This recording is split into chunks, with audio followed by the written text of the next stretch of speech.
कुछ बतियाइले सखी घूंघटा उठाइले सखी कुछ बतियाइले सखी लाज से हो गई लाले हो लाले छतिया से जब लगा गईने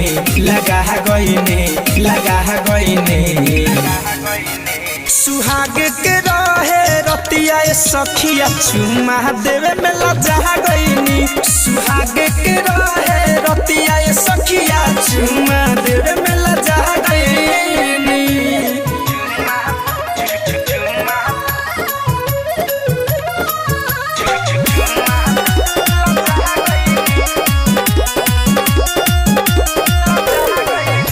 बोलले हंस के कोरावा में कह सके जब धैले कलैया हो हमर हीरो सैया हो हमहु जाके सुनाए सखी सिनावा में जब समा गईने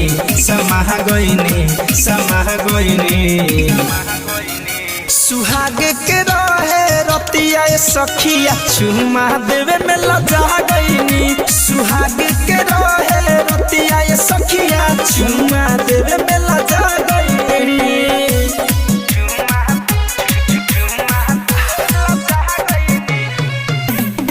चाहत रिकॉर्डिंग स्टूडियो दिल्ली।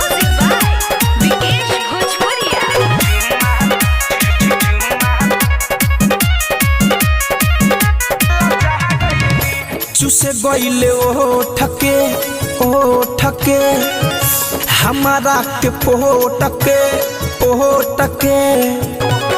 हतुर के ऊपर लंगिया हो दर देले अलंगिया हो मिठू धनंजय बलम के रात भर जगह गईनी